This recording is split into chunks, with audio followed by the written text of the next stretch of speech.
Today we're going to take you on a tuk-tuk ride and show you some of the things that we've learned about our stay in Kandy.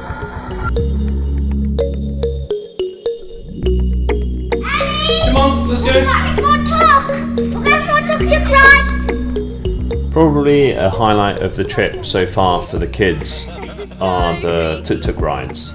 Always agree on a price before getting into one, otherwise you'll likely be overcharged. They are comfortable for 2 adults and become a bit of a squeeze for a family of 4.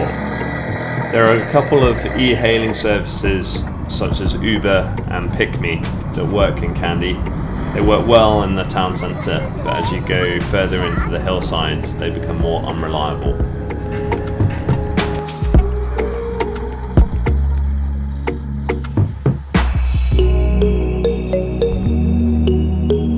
Okay, here we've arrived at the Udawatta Kele Sanctuary, where there's a small entrance fee. Udawatta Kele Sanctuary is situated close to Kandy town centre and is a welcome break from the noise and heat. So behind me is a map of the trails. What we did was photograph it and took it with us, and then we could clearly find our way. It's well signposted and the trails are well kept. Okay, so the next stop is just down the hill. On the way to our next stop, we pass the dialogue store where you can easily pick up a local SIM card and data plan. You'll need your passport to do this. Okay, so arguably we've arrived at the main tourist attraction in Kandy. A couple of general pointers when visiting Buddhist temples. The first of which is your shoulders and ankles should be covered with your clothing. You should remove your shoes before entering the temple, and then be discreet if you're going to take photos or video. The temple is open early in the morning, and we recommend going early to beat the crowds of tourists. There is a Buddhist museum that's included as part of the entrance fee, and you should be aware that there's no refreshments sold inside the temple, and our kids start to lose interest after about 2 hours. By the temple there's a pedestrian path that goes round the lake here. This was a nice opportunity for the kids to roam free, and there was a surprising amount to look at.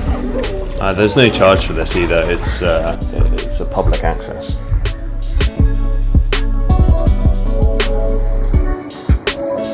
Okay, so behind me here is the Kandy Mall. Shopping wouldn't normally show up on my radar, but it's a good place to escape the incessant traffic noise. It's air conditioned and you can get reasonable quality stuff for a reasonable price all under one roof. Now we're off to Kandy viewpoint.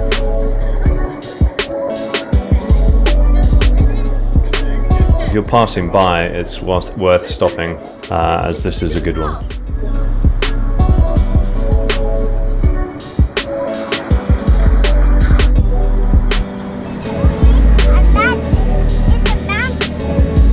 The final stop was to look at the big statue that overlooks Kandy town upon a hill. There's a small entrance fee. We went at midday and I was surprised at how few people were around. The kids seemed to enjoy this temple more than the Temple of the Tooth. I was surprised that you could actually walk up to a viewing platform at the back of the Buddha's head, which was an amazing viewpoint overlooking Kandy.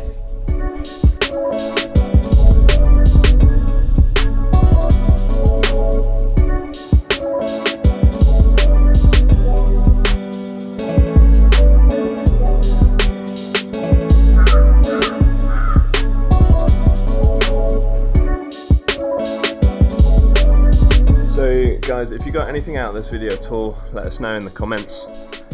Next week we're taking you on a journey from Kandy down to Marissa on the south coast of Sri Lanka, where we currently are and where we're going to be for Christmas.